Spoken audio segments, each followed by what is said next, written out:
name is RoShawn. I am on a sex offender registry list. Not because I'm outside. Yeah, but no, I am RoShawn. I am on a sex offender registry list. Not because I raped anyone. Not because I did any child pornography, not because I touched someone's minor, but I am on the sex offender registry because of an angry parent from when I was 17, dealing with a female that snuck away from the home that I had no idea snuck away. That was 1 year and 4 months younger than me. Ultimately, it resulted in me signing a plea deal to avoid 15 years in prison. And I thought that was the most lenient sentence, but it had a long lingering effect over me. And I am here because I was actually riding down the street, and when I stopped at the stoplight around the corner, I had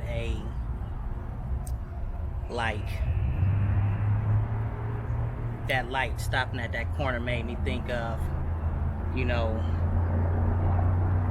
some of the things that I've been through due to being on the registry. And one of the things, when I stopped at that corner, I realized that I was actually homeless at a time because of the registry. Had nowhere to go. I was living in the back of my car, and on top of living in the back of my car, which was in front of the store that I'm currently behind, when I didn't want to live in my car, because of the space and, everything I had in there, I would come back here. I am here at the woods that I used to live in with some of the other homeless people. I would come back here and hang out with them right in the woods. I don't know if you could actually see, but there's a little trail back there where we used to live. There was a lot of tents and everything back there, and there's still a lot of stuff back there. Actually, I'm gonna turn the camera. So we was here living, and then there was some other tents over to the right that we used to live in. Let's see if you can see here. The grass is pretty high. It was the same then as well. And then I'm actually gonna walk you down to another spot.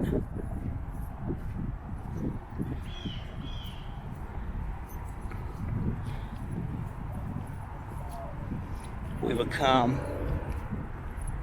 and we would almost there.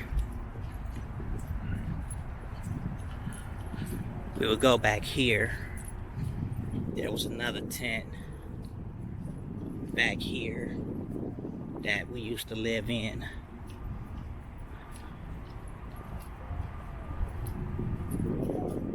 Yep. And we would cut through this little trail here to get back there.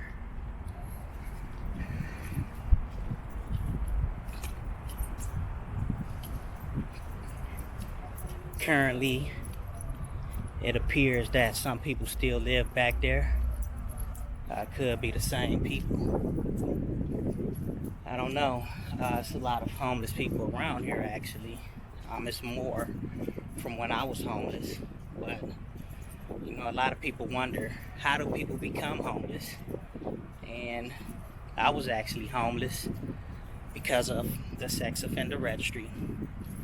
And this is where I used to live, in the woods with other homeless people. And when I pulled up to that stoplight, it just made me remember, that at any moment,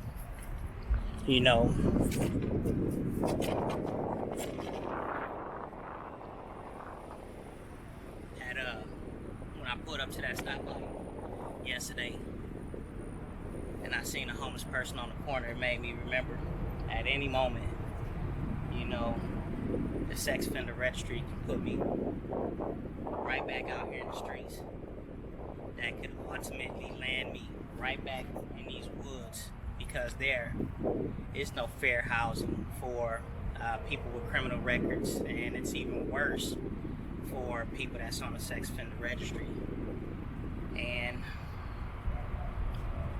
in one sense, it made me happy, you know, and I thank God, you know, because I happened to, you know, change my situation. But in the same circumstance, you have so many other people out here that don't know how to change their situation. So where I came from, they still there, still in the woods with no hope.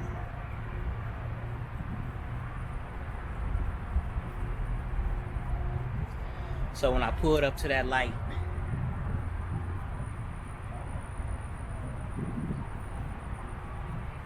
it took me through a lot of little emotions, you know. All of them wasn't bad, you know, all of them wasn't good. But this is life for a sex offender. Regardless if you should be on the registry list or not, you know, it's once you fit all. So once you get on that registry, regardless if, you know, you're there because of an angry parent, regardless if you're there because someone was on a site that was particularly for 18 years and older, and you happen to have some kind of entanglement with them and realize that they're 17 or whatever the case may be, you know, from the angry parents to somebody that has a serious problem, we all get the same issue, and that is no housing unless you got a support system. And without a support system, this is where you end up. This is where I was, right here. I'm gonna go around to the front, show you where I used to park my car and sleep, you know, when I wasn't back here. And then there was a video store around the corner. I don't know if I'm gonna take you there, but when I wanted to like be inside and, you know, watch some videos, the guy at the video store used to let us sleep in the video store. But this is sad, you know. But I was here and I wanted to share my experience with you.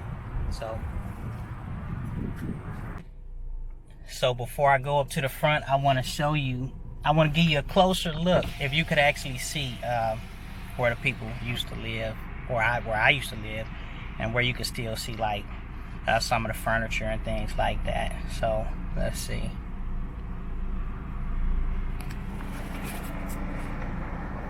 You see back there, it's a little trail space where people would live there. And then I'm gonna go, there was the other little space there we would walk through, and I would live in there. If you could see, you would duck right up under the bushes and go straight on back. It's a lot of stuff still back there. It looked like a lot of stuff has been destroyed, and it don't appear that they live there. And then the third spot, pulling up on it now, it was actually back here. We would run through the bushes. Running through those bushes was scary for me too. But once you get back there, it was a big old tent back there. We would go through there, and that's a trail actually that goes around. This is where I was living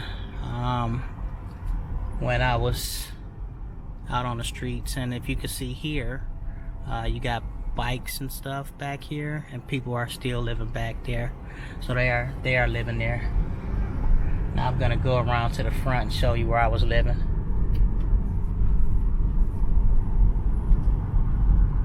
When I sat in my car.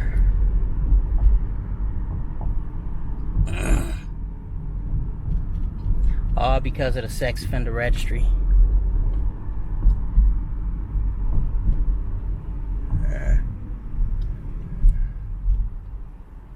In the front, you have Red Lobster and Chick-fil-A, the Whataburger, Shoe Carnivals, and Target. But at the other end of the parking lot that we're trying to get over to, there's gonna be a Coney Island that I used to sit in my car.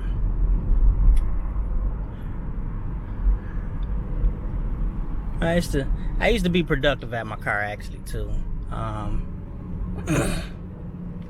actually set up a little as a homeless person. I wasn't out begging for money. Not saying that, I'm not saying there's anything wrong with however anybody get their money as homeless people. But I set up a car wash right over here at this Coney Island place when I was homeless. I had a car wash sign and everything. They used to let me wash cars. Let's see.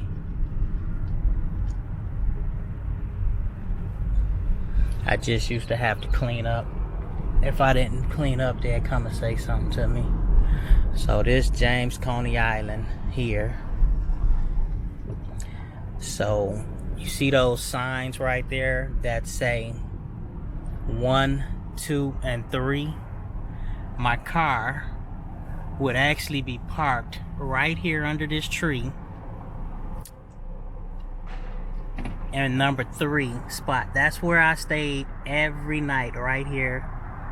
Right here at the gas stations. My car was parked right here. And I would walk across the parking lot and around the store, around the Dollar Tree, to get to the back, to go hang out with the other homeless people. Yeah. And then, sometimes, I don't know if you could tell, but there is a overpass, a highway over there. And I would actually go under the bridge at times when I just wanted to sit outside, get some fresh air, not be bothered with anyone.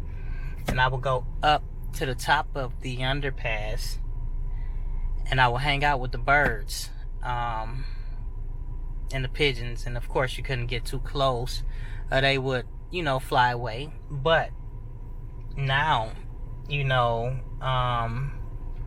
what the city has done with the underpass where I used to hang out at, they reconstructed it to where you make it hard for homeless people to go under the bridge.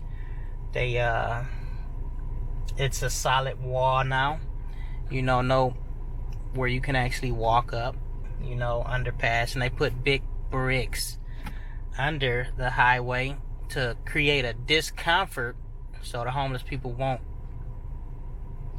sit under the bridge. But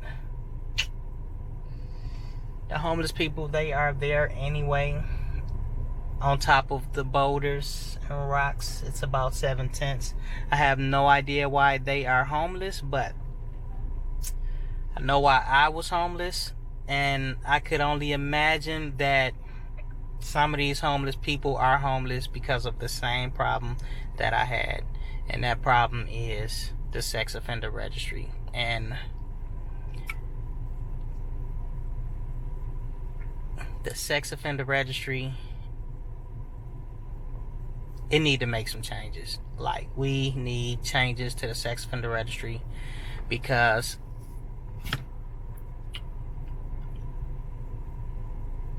this housing issue is making it worse. Not for people that's on the registry. It's making it worse for people on the registry, but it's also making it worse for just regular everyday citizens and civilians. And if we want to create a fair system, we need to make some changes to many laws. But one of those laws is the sex offender registry.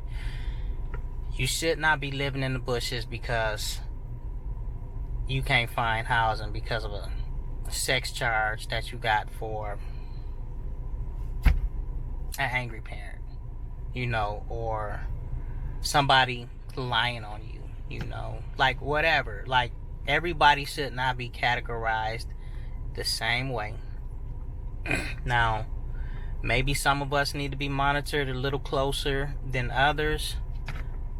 And in the same token as monitoring some closer than others, when it comes to charging people with any charge, any case,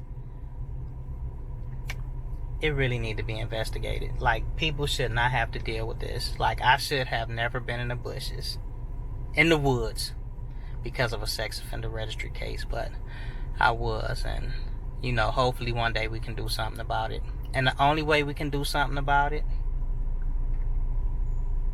people that's unaffected need to stand up and say something.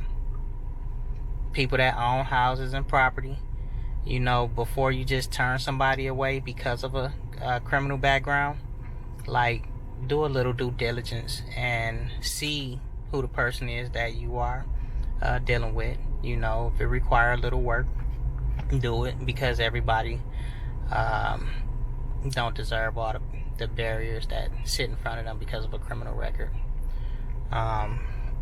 But you know, thank you for watching again. You know, me pulling up to this light, it really just set me back. It took me back, you know, in time. You know, it really made me just reminisce on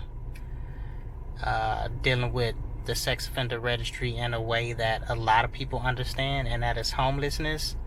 You know, and when I say homelessness, I'm not talking about living from house to house on somebody's couch, but you know, actually living in the woods. You know, so I wanted to share that with you. So thank you all for watching, and if you have the power to make the change, please make the change. If you have a voice to give people raw data, to give people reasons why the change is needed, please use your voice. Please speak up. Please share your story. Please tell people what the sex offender registry has done to you, and not only you, but your family, your relatives, down to the relationships that you have maybe with your kids. You know, like, the only way we can change anything, you have to speak up. Bringing you back here, I thought about it before I did. You know, this is embarrassing, but I felt it was something that I should share. So thank you for riding with me all around this little business complex to see where I stayed in the back of Target, you know, as a sex offender. But you all enjoy your day, and remember, your voice is valuable. Speak up, share your story. Your story is healing, it's medicine, and you speaking up don't only heal yourself, but it heal others that can relate to you. And it also heal people that have no understanding of what you're going through, because with you sharing your story, for those that want to understand, when they hear you, you give them understanding of how things work and how they should be changed. And some people actually have the power. So speak up.